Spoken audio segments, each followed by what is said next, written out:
Welcome back to my channel. তোমরা কেমন আছো? আশা করি সবাই ভালোই আছো। আর তোমাদের দেখিয়েছি, আর আমি নিজে গিয়েছিলাম বাড়িতে, তোমাদের দেখাতে পেরেছি বাড়িতে কীরকম কাজ চলছিল, ভাঙাচোরা চলছিল, সব দেখিয়েছি। রোটার মেশিন, ভাইব্রেটার মেশিন দিয়ে ছাদ ভাঙা দেখিয়েছি। তারপরে রূপা ভিডিও করে পাঠিয়েছিল, সেটা দেখিয়েছি তোমাদের। আমি নিজে করেছি। ছাদ ঢালাইয়ের আগের দিন শনিবারের ভিডিওটা তোমাদের দেখাতে পারিনি, তোমাদের লাইভ দেখিয়েছিলাম রাত্রিরে। রাত 2টো অবধি কাজ হয়েছিল। তারপরে আবার সকাল 6টার সময় মিস্ত্রি চলে এসেছিলো। রোববার 6টার সময় এসে ঢালাই করার কথা ছিল দুপুর 12টার সময়, কিন্তু ঢালাইটা শুরু হয়েছিল 3টের সময়। তার আগে তোমাদের যা যা হয়েছে তাই তাই কিছুটা দেখিয়েছি। তার কারণ আমি একা মানুষ, ব্যস্ত মানুষ, বাড়িতে গেলে অনেক কাজ থাকে। এই আনো সেই আনো, মিস্ত্রিদের কথা, বাড়ির কথা, সব কিছু একা হাতে সব করতে হয়। আর তোমরা দেখেছো, আর তোমাদের ভগবানের আশীর্বাদে সব সুস্থভাবে হয়ে গেছে।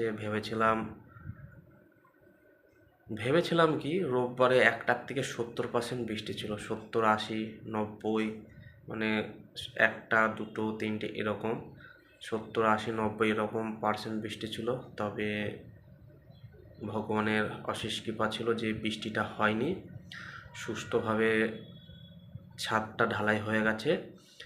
ছাদ ঢালাই হওয়ার পরে রাত্রেবেলায় প্রায় 2.5 ঘন্টা পরে টিপ টিপ করে বৃষ্টি পড়ছিল।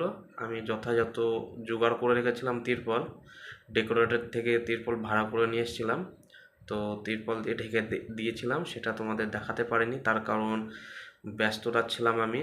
ঢাকার পরেই আমি বাড়ির থেকে চলে এসেছিলাম রাত্রিরে, সেটা তোমাদের দেখাতে পারিনি। পরের দিনও আর কিছু দেখাতে পারিনি। আর মিস্ত্রি আজ 3 দিন ধরে ঘোরাচ্ছে, আমি যাচ্ছি যাচ্ছি যাচ্ছি যাচ্ছি যাচ্ছি করে, এখনও মিস্ত্রি আসেনি। সাইডের তক্তা খোলা হয়নি এখনও, চাপা গাঁথনি হয়নি। আমি জল দেবো সেটাও দিতে পারছি না, মিস্ত্রির সাথে অনেক ঝামেলা হলো।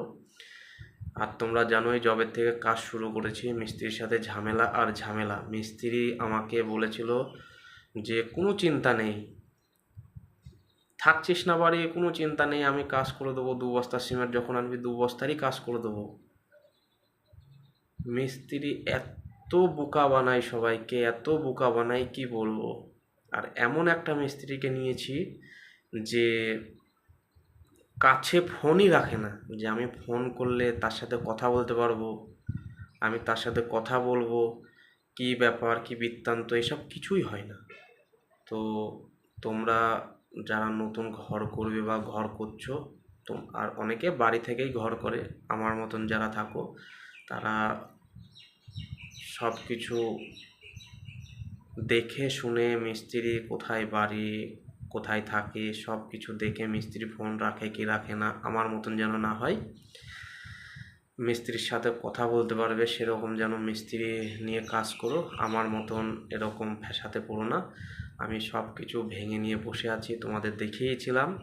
তবে অসুবিধা যতটা হচ্ছিল, এখন একটু অসুবিধা কম। আর যতটা অসুবিধা হচ্ছিল তার থেকে বেশি অসুবিধা হচ্ছে। এই অসুবিধার কথাটা আমি তোমাদের পরে বলবো, কি অসুবিধা হচ্ছে না হচ্ছে সেটা তোমাদের এর পরের ভিডিওতে বলে দেবো। এখনকার মতো এই পর্যন্ত, সবাইকে থ্যাংক ইউ।